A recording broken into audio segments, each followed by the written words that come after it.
Thank you for joining us on the Real Estate Profits Podcast with your host, Chris Davison. Hi, welcome back to the Real Estate Profits Podcast. Today we're jumping into some dynamite topics that will propel you and launch your business. I can't wait to get into this, so let's go. Today we're talking about the compass, developing your why to navigate real estate. And I think this is really important because why will really be the compass or the driver in the direction that you're heading. So as we get into this today, we're thinking about goals, your whys. It's going to be the fuel, your steering wheel.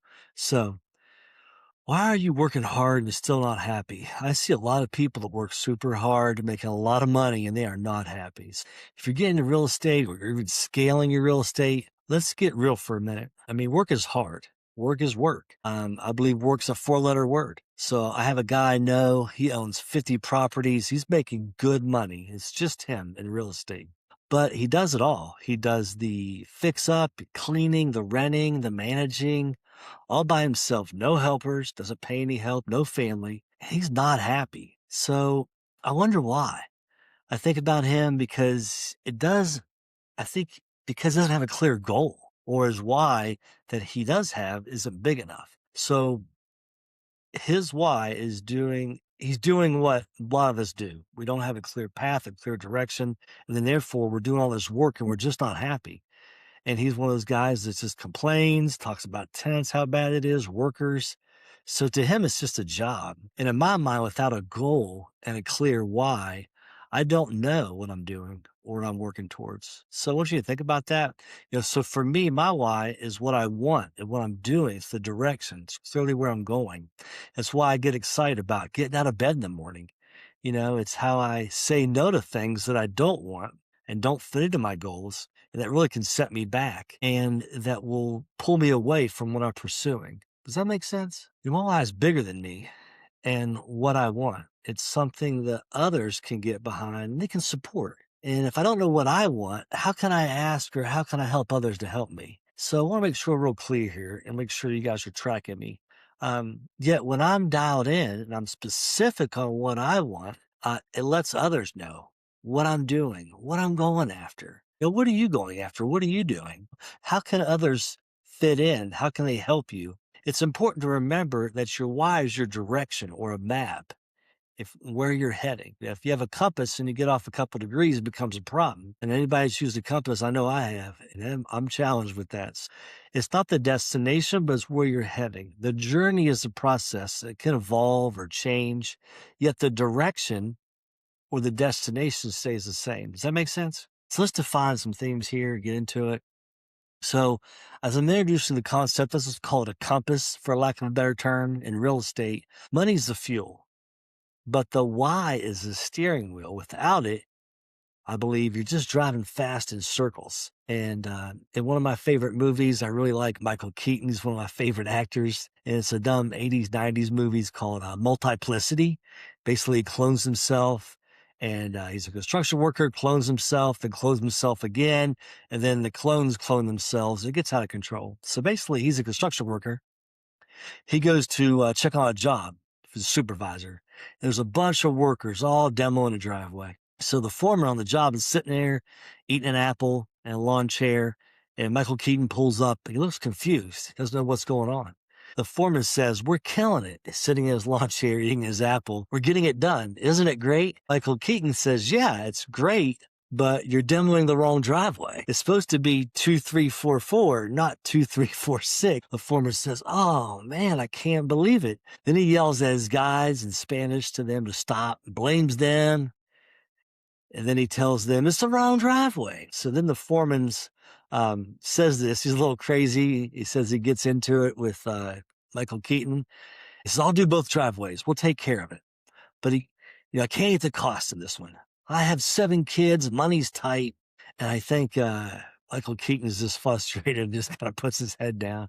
So this is kind of how it is with many of us. I know when I first started, I was chasing the next deal. I knew I was just trying to get contractors. I was trying to get funds for the deal, get the deal in contract, get the paperwork, the title company. I mean, there's all these things. And I was just trying to grow. But what I found out is I didn't have a clear goal. I didn't have a clear path. My why wasn't dialed in. And I believe this caused me to be all over the place. I was busy. I felt like I was too busy, but I wasn't moving the needle forward. You ever felt like that? Just running around a lot. You're in circles. It's like you're working super hard, but you're working on the wrong driveway and the wrong address. So if you felt like that, like I have, I want you to know we're going to help you get things dialed in today. And we're going to get these things looked at in a way that helps get it clear for you and get you really focused. That's what I want to help you do. I want to give you some tangible ways to really get you focused. So the episode, the roadmap today, we're going to have so that you can attract and find what you're looking for. I thought about this a lot. When you go to buy a car and you start shopping, any car will do if you don't have a clear plan. But then if you need a construction vehicle, a work vehicle, a Porsche won't do. A Tesla sedan won't work either. So there are vehicles, not just vehicles, but the right vehicle. It's like that in real estate or in dating. I'll give you a couple examples. You could work, and certain options will work better than others. So let's just talk about vehicles for a second. I think about this. I did construction for a long time. A pickup truck or a van for construction works much better than just a car. So then maybe a van for service type jobs works better for tools and parts to carry, keep it dry, it's raining. Or if you carry heavy excavating equipment, a one-ton pickup is much better than a cargo van. So it's like this in real estate, I believe. When you want the right vehicle, and you're looking for it, how can a person at a dealership help you? If you don't know what you're looking for, so they can better help you once you know what you want. So if you don't know what you want, how can anyone help you? Let's just use a quick example of dating. So if you're after looking for a mate, someone to date, you're a biker, you're climbing, you're running, you're always in the gym, you only eat vegetables, so you're looking for someone like that, I would assume. But what if maybe you find somebody, but they're a movie lover, they hate the gym, they only eat fast food? Maybe you're not a match. So you got to be, it's because maybe they're single or they're available, but it doesn't mean they're the best fit. So kind of like that in real estate, if you can apply those two terms, the vehicle of dating, we do this all the time, but we need to do this in our real estate business. I think when someone asks you what you do and you say, I do IT work for a big company, I mean, that's great. That's your profession, but your business is what you have to let them know so they can help you find deals. So what does that tell them? It gives them, once again, the profession or their job that you perform, and that is fine. But if you really want to grow your real estate investing business, this does nothing for you. And then when you tell them that, they can't help you because they don't need an IT person that works for the government. So because they don't know what you do, they don't know your goals or your why. When they ask you what you do and you say, I'm a real estate investor, now this is totally different. We've found a lot of deals this way, from churches to coffee with people. Even if you're aspiring investor, so you're not yet an owner, but you're trying to get in the business, you're aspiring, it lets them know your goal. And then they can react or respond accordingly. This gets real important. If they respond and ask you more, they had the potential to help you. But if you don't let them know, how can they help you on your goal? And how can they help you find a place? This is really important, I think. For me, it was. And when I started letting people know what I do, people naturally wanted to help me, who are my friends and family. So today we're going to learn the difference between a goal and a why, and the framework to find yours, and how your why acts as a magnet for partners and help. I mean, the more dialed in you can get here, the better. So I really think I have to look at this as like people can see through things. If you're just after money or trying to get the best deal or take advantage of them versus your meaning or what you want to do, I think people see through that. So being authentic is super important. So there's almost an illusion in real estate. Let's discuss how people are addicted to the numbers or number of units or cash flow per month. And I hear this all the time. And I don't understand this. I'm obviously, when someone says, I want 100 properties, I say, okay. Or I want 20,000 a month in cash flow.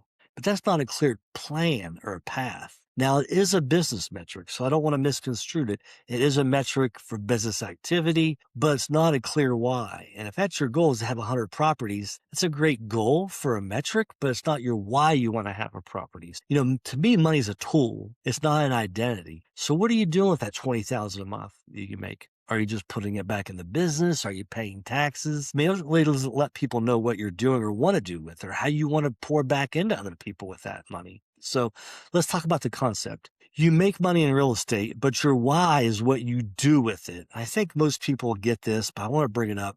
Buying back your time, for example. I think funding a charity. Maybe you want to give back to church. One of my goals is live off 10% and give 90% away. You want to have generational security for your family.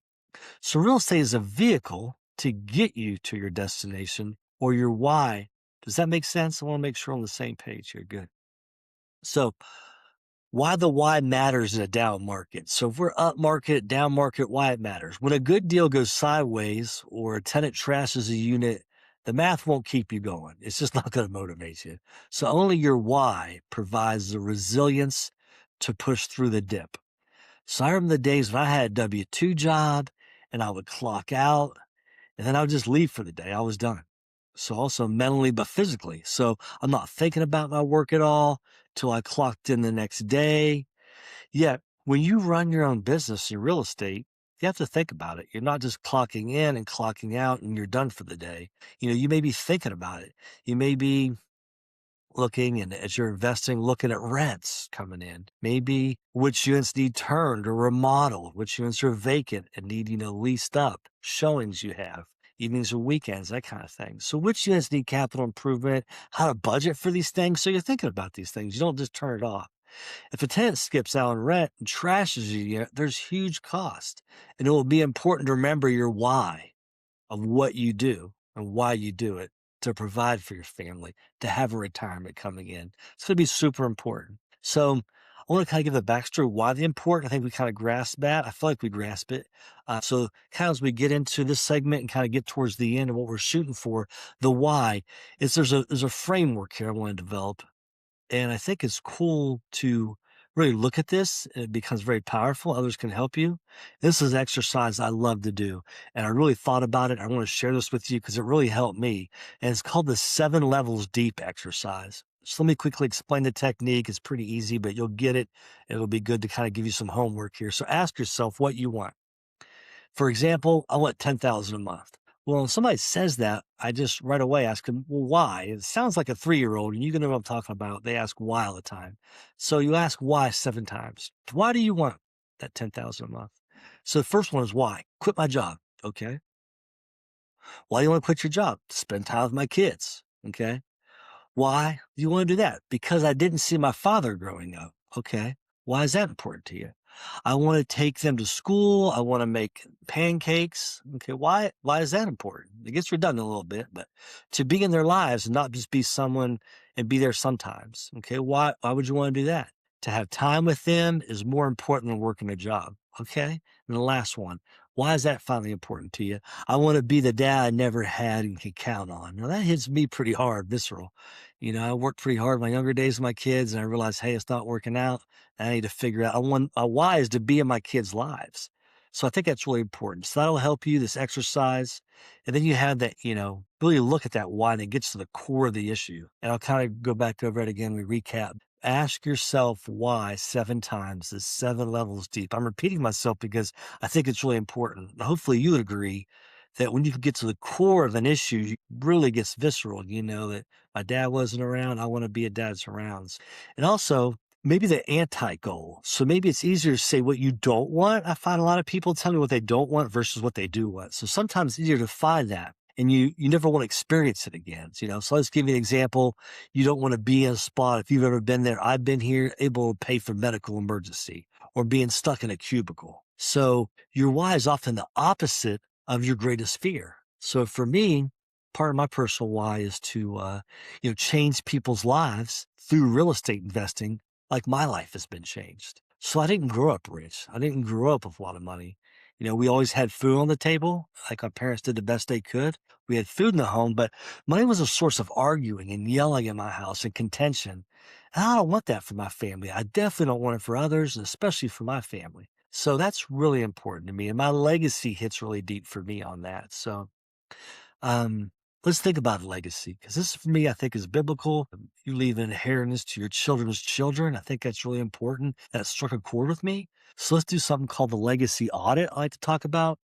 This is interesting. It kind of hits me the first time I heard this. It really struck home for me and it made me think. So I want to give you a little bit of thought provoking here and ammunition you can look at. If you had all the money you ever needed tomorrow, what would you do with your Tuesday afternoon? So if you had all the money you ever needed tomorrow, what would you do with your Tuesday afternoon? I love this question. It gets you thinking. And if you're like me, many people think like me when I first heard this, I was stumped. Um, I don't know if you're stumped right now. I didn't know. I felt like if I wasn't working, I was doing something wrong. Have you ever felt like that? If you're not being productive, you're doing, hard work and it's working hours. So to be honest, to me, it felt dirty. Yet now a midweek, a midday workout or massage, it sounds awesome to me. So the why connects your financial goals to your desired lifestyle. Hopefully you got that. This is important because your brain needs this. And our brains were wired a certain way. It's something easier just to put your head down and go to work. Now, that's easier, I think, a lot of times for most people. I did this for years. I'd send my wife and kids on vacation, and I'd stay home and I'd just work. Probably because we didn't have the money mostly, but also because I just put my head down. It was easier for me to do that. So yet when I did pause and take time for a trip, I realized I like to travel. I didn't even know it and experience new cultures, new food, new places. And, but when I could not afford it, it almost seemed cruel to try to think of that, knowing at the time back then I could not afford it. So if you're like me, a Tuesday afternoon if you're like me, a Tuesday afternoon not working, I feel guilty. That came up for me. And maybe it comes up for you. How are you feeling when I bring that question up? No pay. I felt guilty. I wasn't making money.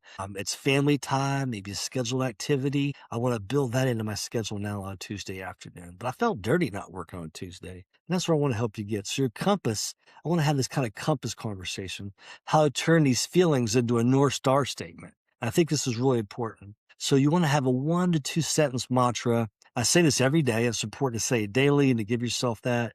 And it guides every investment decision I have in my business decisions. So if a deal doesn't serve the North Star, you walk away. And this is where it gets personal. What I want may not be what you want. And that's okay. If you're just starting out, you're hungry, you want to grow, I get it, I've been there. Maybe you've done a lot and you've been in the game for a while and you have a certain level of success. And it may be different for you. I don't know.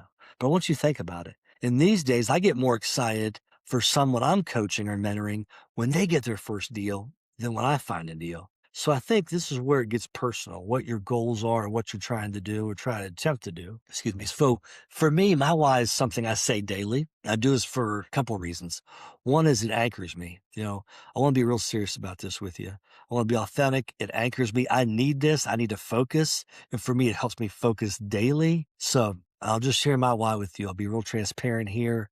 It goes like this. And I say this every day. I have an accountability group I'm in every day, a couple of different ones, actually. I'm a leader who makes leaders. It's not what I do, but who I am. And I'm changing people's lives through real estate like my life's been changed by helping you make your first million in real estate investing. So it covers several things, what I'm doing, what's core important to me, and how I help others and how others can get behind this. So this is my North Star statement of what I want to achieve. It helps to keep me focused and driven. It's present tense. It's important to me. It's what I'm doing now. It's what I'm working on. It lets other people know what I'm working on. And in turn, others can join in to help me with this. So I want to help you. I want to help you find your North Star, your purpose. So let's finally get to kind of some clarity here, how this could be a magnet for other people. So if you don't know what you want, how can others help you? Does that make sense? Let's just discuss the vague request trap. I get this a lot. A lot of people, investors say, I just want to make money. That's hard for me to help you if I don't know what that means. I hear this weekly. If I said this to you, I just want to make money. The question I have is, how can you help me? I mean, there's a lot of ways to make money, a lot of things to do, but you have to be specific and you have to be dialed in.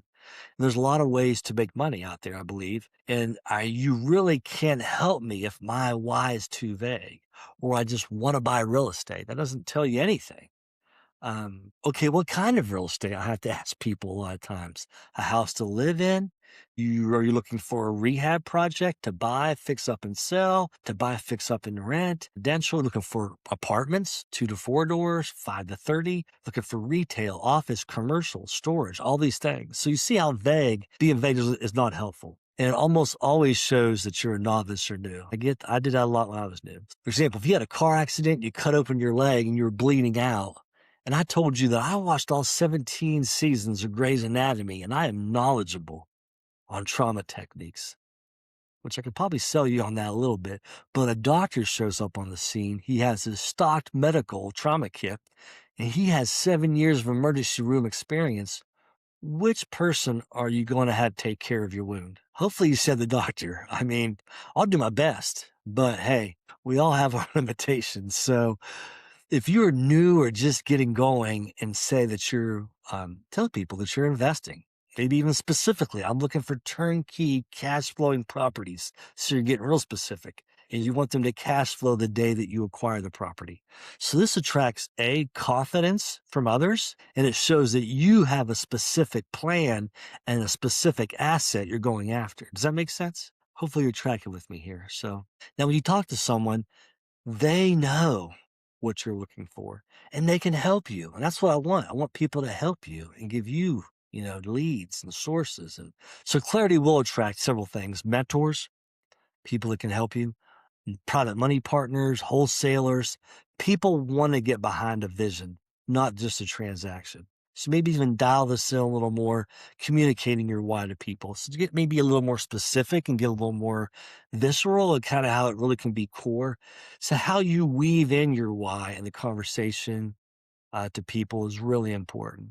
I think it really helps people to see what your heart is and that you're authentic and that you're real and what you want to do with the money you're making. So when you communicate clearly, what are you doing and how they can help? This is really important. So, for example, you could say something like, I get excited about this. I'm building a portfolio to fund a local church youth center. So that is a lot better than I'm looking for multiple family deals. Which one gets more attention? Which one strikes you with more attention? And which one would you try to get behind and help? So as we wrap up here, I just want you guys to take some time, a little bit of homework. Excuse me. Let's recap real quick. We'll give a little bit of homework here. To get to your why and to see if it holds up, the 7 levels deep questions. Keep asking yourself why 7 times. Doesn't matter how dorky or corny you sound, write it down. Sit in 20 minutes, just sit in silence and just ask yourself until you can get to the next level. And I think when you hit that 7th level, it'll really get to the core of the issue. And then write them down. This is super important to write it down. I think it's good if you can just get alone, spend time together this week with yourself, a notebook and a pen, and just keep working through this. You might have to do the exercise a couple of times, but it's super important to do this week. Please do it for me. So I just want to say this. Thanks for joining us today. Your property is your vehicle and your why is your steering wheel or destination, where you're going and how you're getting there. And asking those 7 level deep questions will really be impactful. And I think you'll really get a lot out of that today. So thanks so much for joining us. I appreciate it. As always, I'm super grateful to be on here and be shared. Hopefully you got value out of it. Please subscribe, please like and share it if you got value out of it today. And we'll see you again soon. Thanks. Thank you for joining us on the Real Estate Profits Podcast with your host, Chris Davison.